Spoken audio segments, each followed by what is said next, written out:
So I hope you can see dancing Jesus here. So he's gonna keep us happy. All right. So Gene and I became aware that after my 2-week absence, that you then were off preaching, and so I just want to make sure I thank you adequately for taking care of everything, and not only what they see here, but all the other stuff in my various travels. And so I really appreciate that, and appreciate everything that you do and everyone does. So happiness. The old Jesus, there's a song, happiness is to know the Savior, happiness is. So if you're happy and you know it, there you go. If you're happy and you know it, clap your hands. If you're happy and you know it, clap your hands. If you're happy and you know it, then your face will surely show it. Then you're happy and you know it, clap your hands. I don't know to tell you how many times I've sung that song, and people are like, you're supposed to let your face show it, And so, as we sing that, and that could maybe be our theme song over the next couple of weeks. And I also realize that happiness there's so many different paths to happiness. There just are, And then we're going to touch on 5, maybe 6, I think. But there's just so many paths to it. And then one of the things that as I've been thinking about this, because, I hit a couple of rough spots in my own life this week. It's not an either or, There's going to be times where we are going to be happy and clapping and smiling, and then there are going to be times where we're struggling, and there will be times where we're struggling not only for ourselves but for others. And so I was reminded of the verse over in James this week that says, we weep with those who weep and we rejoice with those who rejoice, and somehow we're supposed to do that. We're not a computer that can multitask, and so we're in and out of these different things. And so I don't want to pretend that we can oversimplify happiness, because I can stand up here and I can talk about it, and we're going to talk about 6 different ways and maybe 12 different ways as Gina brings her words to it. But we're also called to realize that life is life, So anyway, my definition of happiness, as I've had a chance to think about it, that I want to live into.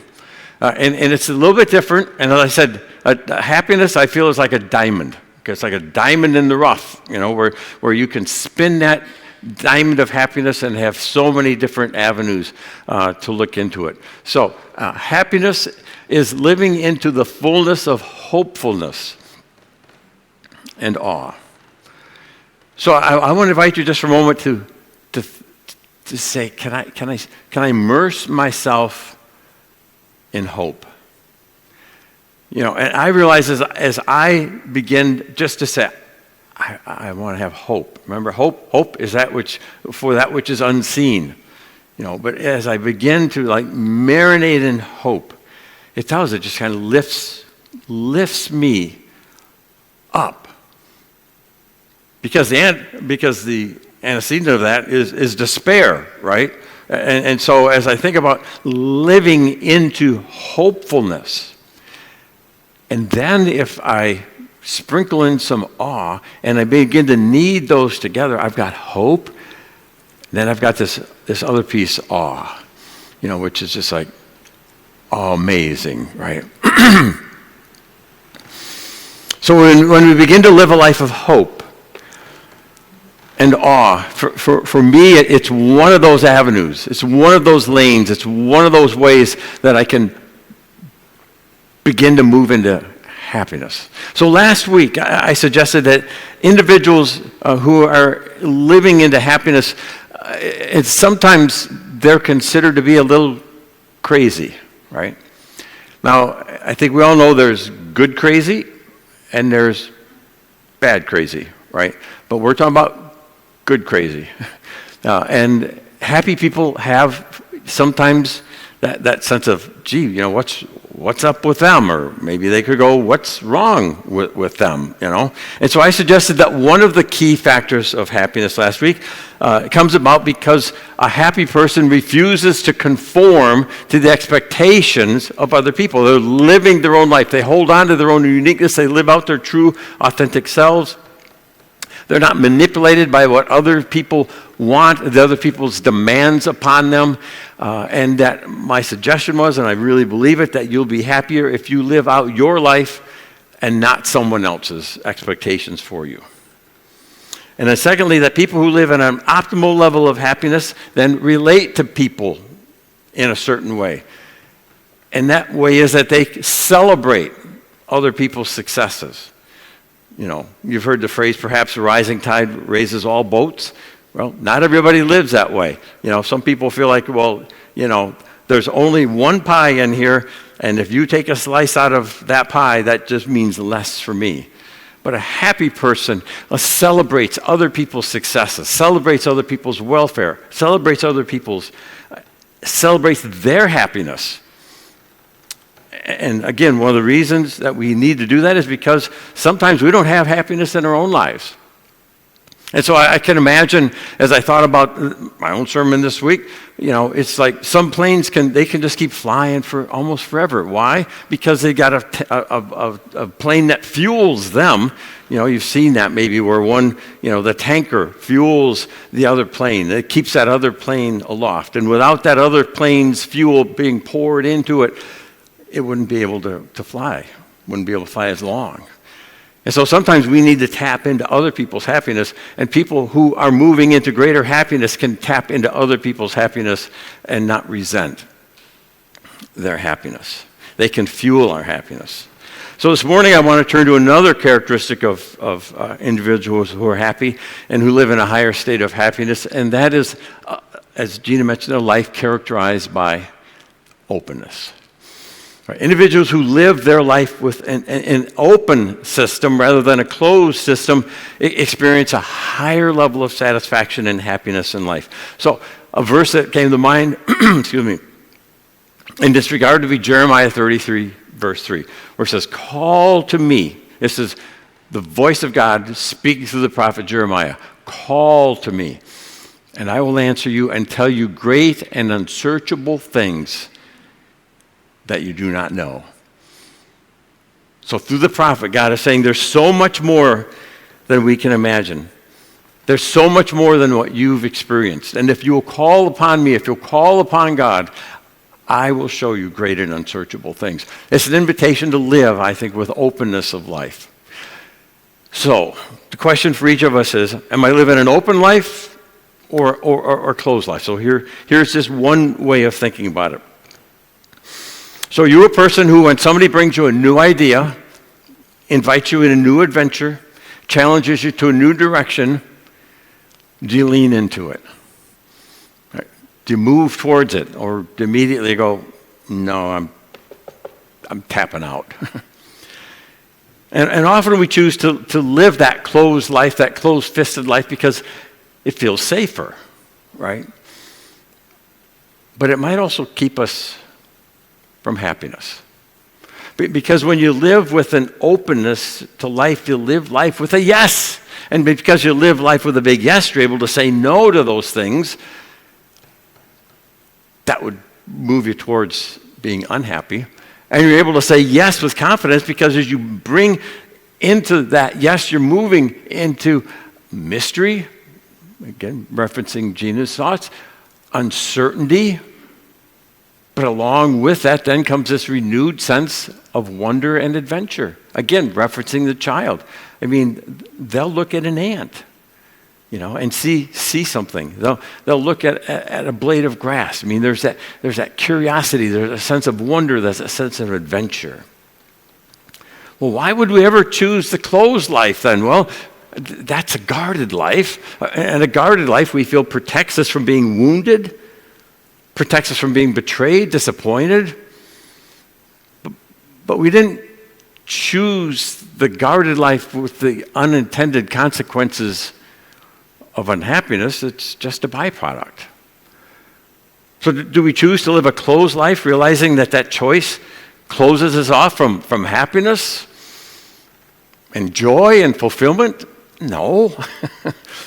But open souls have open minds and are open to new possibilities. open to mystery and uncertainty and learning. And when you have an open mind, you become the kind of a person who experiences, I believe, higher levels of happiness. People with closed minds are just more unhappy than people with open minds. And sometimes faith, the church, has been a part of closing off. So honestly, I don't know how a person of faith could have a closed mind. I mean, if anything, faith should open our minds, right? It is, after all, by faith that we believe in a God we cannot see, which some people think we're a little crazy to do, to be. How in the world can we not have an open mind? But somewhere along the way, faith became the enemy of an open mind, and people of faith became known for being closed-minded. We became so afraid that some truth out there would violate our faith that we started treating faith as a noun and not a verb, and thinking that our faith would protect us, from all the uncertainties of life. And so for many, faith became their safe place. Faith became their beliefs, and their beliefs became their convictions, and their convictions became their dogma. And before they knew it, they just simply became dogmatic. And when they became dogmatic, they moved into living their lives with a closed system, a closed mind. And so no longer could they learn from the world or receive all that was to be received. So what I want is hopefully that we can see even in the scriptures that having an open mind was essential to living the life that God created us to live. Now here's a couple of the bigger ones. I had Linda read out of Moses, part of the life of Moses, a tiny little portion. But in Acts 7:22, it says something very interesting. Acts 7:22 says of Moses was educated in the wisdom of the Egyptians and was powerful in speech and in action. Now, most of us, if we were just reading through Acts, chapter 7, we would think, well, that's Bible talk. We'd just bend into Scripture, think. But what it says is not that at all. What it says is Moses was educated in the wisdom of the Egyptians, a people who didn't believe in a living God, a people who believed in pagan gods. Moses never read the Bible one day of his life. Why? There wasn't one. Real simple. But he became this fantastically educated, spiritually inquisitive individual by material, what we might say, extra-canonical. In other words, outside what we consider the sacred texts. He would go on to write he would go on to be credited with writing most of the first 5 books from the wisdom that he learned in the secular world, in the pagan world. Out of that, God raised up the spiritual leader who became the founder of the nation of Israel. Excuse me. Now, I went to a conservative seminary. They probably wouldn't want anything to do with me these days. But there in seminary, any talk of Plato or Aristotle or Socrates or Locke, it was forbidden, But here we read Moses was fully educated in the literature of the Egyptians. Or we can talk about 4 guys, Daniel, Meshach, Shadrach, and Abednego. 4 friends. Now, again, just brazen up, like, well, why did Daniel catch on? But, I've never met anybody named Shadrach or Meshach. Those seem like good names. They're good people too. But in Daniel 1:17, it says, to these 4 young men, God gave knowledge and understanding. God gave knowledge and understanding of all kinds of literature, it says, and learning.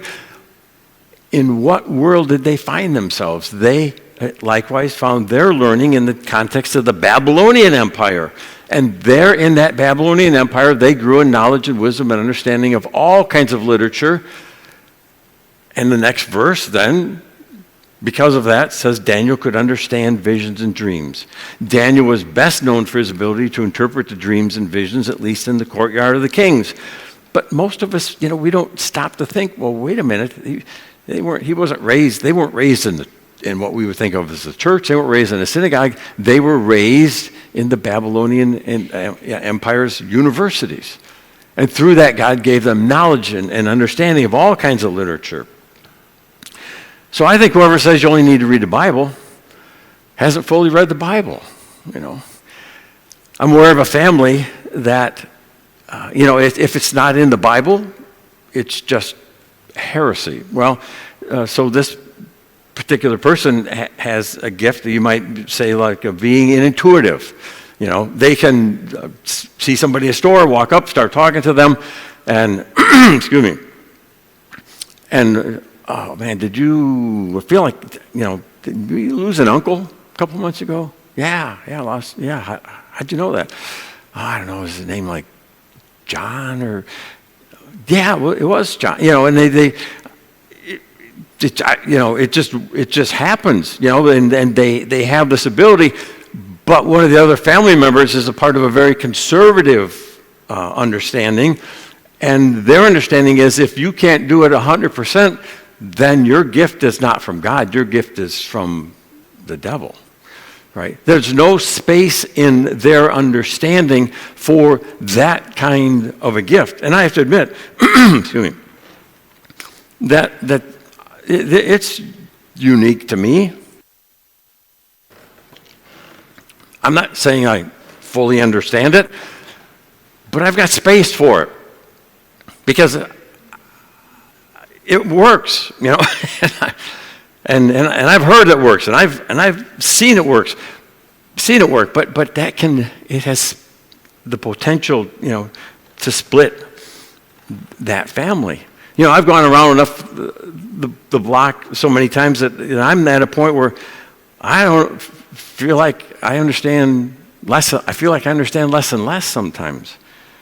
But if I'm left with the choice of including or excluding, I'm going to approach that which I do not know with a welcome mat. I just am. I remember someone telling me that they bought their fourth or fifth grader Catcher in the Rye. They thought it'd be a good book, for their young girl to be reading. And they said, they said, hey, a lot of good things in this book, but skip the swearing, okay? a lot of swearing in that book, okay? Well, they said there's the loss of innocence, there's the struggle to stay authentic, true to oneself, all the emotional pain issues. Well, someone from their church heard that they had given this book to their little 5-year-old daughter, and they went full Jesus on them. It was unacceptable, to give a book, and basically they had many concerns with it, but it was the swearing. Oh my, like a fifth grader hasn't heard swear words these days. But they went full Jesus on them. See, somewhere along the way, the church became the leading arbiter that the faithful were often to embrace ignorance. What I see is that when we have a closed mind, we close ourselves off from the endless opportunities that are in front of us. And circling back to my premise, and people with an open mind are simply happier than people who do not have open minds. And by the way, it's just not people of faith who are closed-minded. You can find scientists who are closed-minded. You can find so-called experts in medicine who are closed-minded.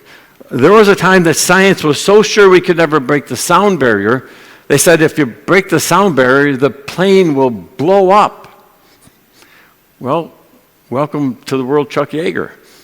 That was October 14th, 1947. He broke the sound barrier. There were many who said we'll never be able to run a sub 4-minute mile. The body simply can't do it. Well, welcome to the world, Roger Bannister, right? May 6th, 1954. Giordano Bruno, want to take a guess where he came from? He said that the world was infinite, that the universe was infinite. Well, church made barbecue out of him. 1600, church burned him at the stake, Then there was Galileo, who had the heresy of saying that the earth actually revolved around the sun rather than the sun revolving around the earth. He was initially sentenced to being burned at the stake, but for reasons unknown, they let him live under house arrest for the rest of his life. See, humans at one time or another have been wrong in every arena, in every discipline. We need to not be afraid to be wrong and to learn. I truly, honestly believe in that there's life out there somewhere. But until we figure out how to travel faster than the speed of light, we're never going to get to it, okay? But there are those who say, oh, you're never going to be able to travel faster than the speed of light. And you're never going to be able to travel faster than the speed of sound, or your plane will blow up. Or you're never going to be able to do this, you're never going to be able to do that. That's why when I'm asked, do you think this or that is possible, my response is likely, I don't know. Maybe. So last week I talked about good crazy and bad crazy. This welcoming of, I don't know, has its limits. Is smoking bad? How many of us remember when the 5 presidents of the tobacco industry conglomerates stood up, sat before Congress and said, oh no, we've done the research. Smoking doesn't harm your health. No. Is climate change real? And are we living through one of the greatest transfers of wealth since the Gilded Age? Can we ever say that 2 + 2 = 5? No, there are certain limits to which we say, no, facts are facts. But that doesn't rub up against any sense of wonder and awe. See, a life lived with an open mind comes with new adventures, new thoughts, new possibilities, while a closed mind closes them off. So I love it in the story when Moses approaches the burning bush. It says Moses was curious.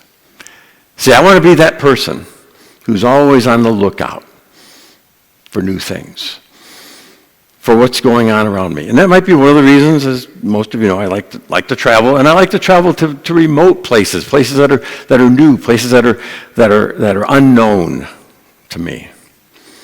I'm always looking for what might be a God moment. So what we're told in the story is that Moses is wandering through the wilderness, and he sees a burning bush, and he's curious. Now, I suspect this is a desert. This is a dry, tinder area, and you've seen those tumbleweeds going around. It probably was not that unusual to have a burning bush. But it says he was curious, a burning bush. And then as he looks at it for a while, he realizes that burning bush, it's not being consumed. And the scriptures say he basically thinks to himself, well, that's odd. I'm going to take a closer look. It's not Moses saying, oh, I feel the presence of God here. It's not Moses saying, this is holy ground. I'm standing on holy ground. No, and Moses is like, that's kind of weird. There's a burning bush over there. I'm going to take a little closer look. So he gets over there, gets closer, and God says, take your shoes off. You're on holy ground. And then Moses starts singing, this is holy ground.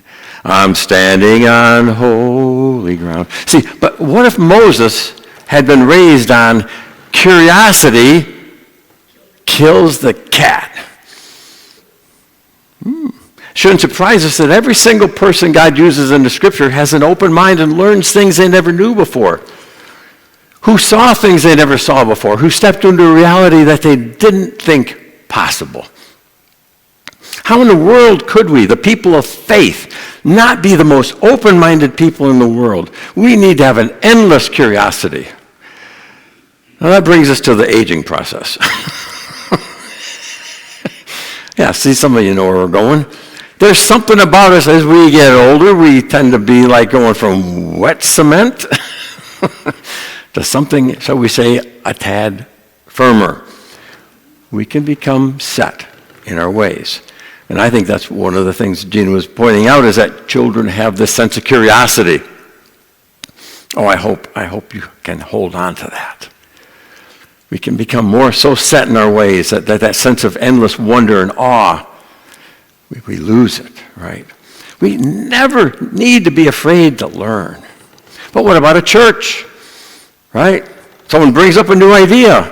Oh, we've always, right? We've always done it this way. Oh, we tried that 15 years ago.